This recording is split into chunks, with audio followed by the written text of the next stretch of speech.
Can you find the value of this complicated fraction? Watch on for the solution. This problem may seem intimidating at first, but once you use these two cubic expansions, it becomes a piece of cake. Just watch. First of all these square roots seem so messy. Let's clean it up by setting the value of root 24 to be a and root 6 to be b, then rewriting our expression. Not only does this look cleaner, it will also help us see some secret shortcuts in the next few steps. Moving on, let's deal with this numerator of the first fraction first. Notice how it is exactly in the form of this cubic identity. Thus, we can rewrite our expression like this, and then substitute it back into our original fraction. Furthermore, we can cancel out a minus b in the first fraction to remove the denominator and get this expression. We can do something similar for the numerator of this second fraction. It is in the exact same form as our second cubic expansion.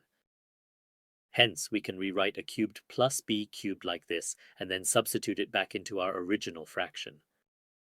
Moreover, we can cancel out a plus b in the second fraction to remove the denominator and get this new expression.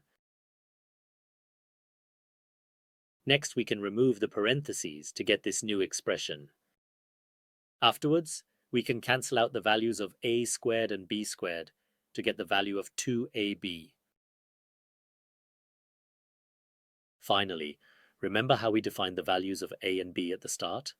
Now that our expression is fully simplified, we can substitute them back into 2ab. We can put 24 and 6 in the same square root and multiply them together to get 144.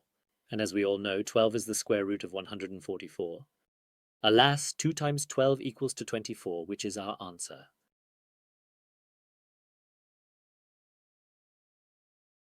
In summary, we first rewrote our expression in terms of a and b before using our cubic identities to expand and simplify.